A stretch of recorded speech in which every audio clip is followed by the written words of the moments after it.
برادران ملت اسلامیہ، السلام علیکم ورحمۃ اللہ وبرکاتہ۔ الحمد للہ وکفا وسلام علی حبیبہ المصطفیٰ، اما بعد فاعوذ باللہ من الشیطان الرجیم، بسم اللہ الرحمن الرحیم۔ ان اللہ وملائکتہ یصلون علی النبی یا ایہا الذین آمنوا صلوا علیہ وسلموا تسلیما۔ اللہم صل علی سیدنا محمد معدن الجود والکرم وآلہ واصحابہ الکرام وابنہ الکریم وبارک وسلم صلاة دائمة سرمدا ابدا۔ قال اللہ تعالی فی کلامہ البلیغ، اعوذ باللہ من الشیطان الرجیم، الا ان اولیاء اللہ لا خوف علیہم ولا هم يحزنون الذین آمنوا وکانوا یتقون لهم البشرى فی الحیاة الدنیا وفی الآخرہ، صدق اللہ مولانا العظیم۔ حضرات، قرآن عظیم کی آیات بینات یہ ببانگ دہل ہمیں اعلان کرتی ہیں کہ دنیا میں کچھ لوگ ایسے ہیں جن کو دنیا کی کسی بھی بڑی طاقت کا کوئی خوف نہیں ہوتا، اور نہ ہی کسی بڑی پاورفل طاقت کو دیکھ کر کے وہ گھبراتے ہیں۔ کبھی ایسا نہیں ہوتا۔ قرآن ان کے متعلق اعلان کر رہا ہے، اور یہ ہوتے کون ہیں جو بالکل بے خوف ہو کر زندگی گزارتے ہیں؟ وہ اللہ کے اولیاء کی جماعت ہے۔ الا ان اولیاء اللہ لا خوف علیہم، جو اللہ کے ولی ہیں۔ ولی کون ہوتا ہے؟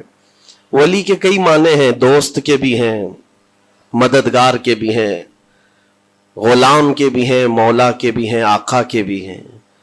یہاں پر جو اللہ کے اولیاء کا معنی لیا جاتا ہے وہ اللہ کے دوست، اللہ کے محبوب۔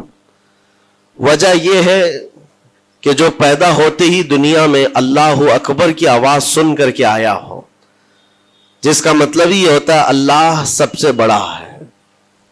جب بھی ہمارے گھر بچہ پیدا ہوتا ہے، کسی بھی مسلمان گھر میں، اس کے کانوں میں سب سے پہلی جو آواز ہم دیتے ہیں وہ اذان کی، اللہ اکبر اللہ اکبر، اللہ سب سے بڑا ہے، اللہ سب سے بڑا ہے۔ اور مسلمان کی زندگی جب ختم ہونے کو آتی ہے، ہماری روح نکل جائے اور ہمیں کفن دے کر جنازہ لا کر امام کے سامنے رکھا جاتا ہے، امام پھر ہمارے جنازے پر سب سے پہلی تکبیر جو باندھتا ہے اللہ اکبر کہہ کر، اللہ سب سے بڑا ہے۔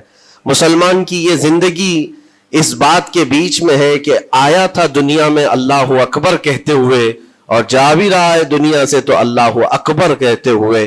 جو اللہ کو سب سے بڑا مانتا ہو تو پھر دنیا کی کون سی ایسی طاقت ہے جو اسے خوف زدہ کر سکے؟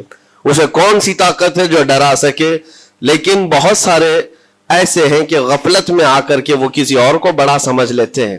کبھی حالات کو بڑا سمجھتے ہیں، کبھی تخت و تاج کو بڑا سمجھ لیتے ہیں، کبھی طاقت و قوت کو، فوج کو، نظام کو، ان کا رعب اپنے سینے پر ڈال کر کے جینے لگ جاتے ہیں، جبکہ اللہ تعالیٰ فرماتا ہے فَلَا تَخْشَوْهُمْ وَاخْشَوْنِي، ان سے مت ڈرو، مجھ سے ڈرو۔ اللہ کا خوف جس کے دل میں آ گیا، اللہ اس کو ہر خوف سے آزاد کرتا ہے، ہر خوف سے آزاد کرتا ہے۔ ہم ہندوستان کے جملہ مسلمان جتنے بھی ہیں، ایک مرد قلندر، مرد درویش، سیدی سرکار معین الدین حسن چشتی غریب نواز کے اس ہند میں رہتے ہیں۔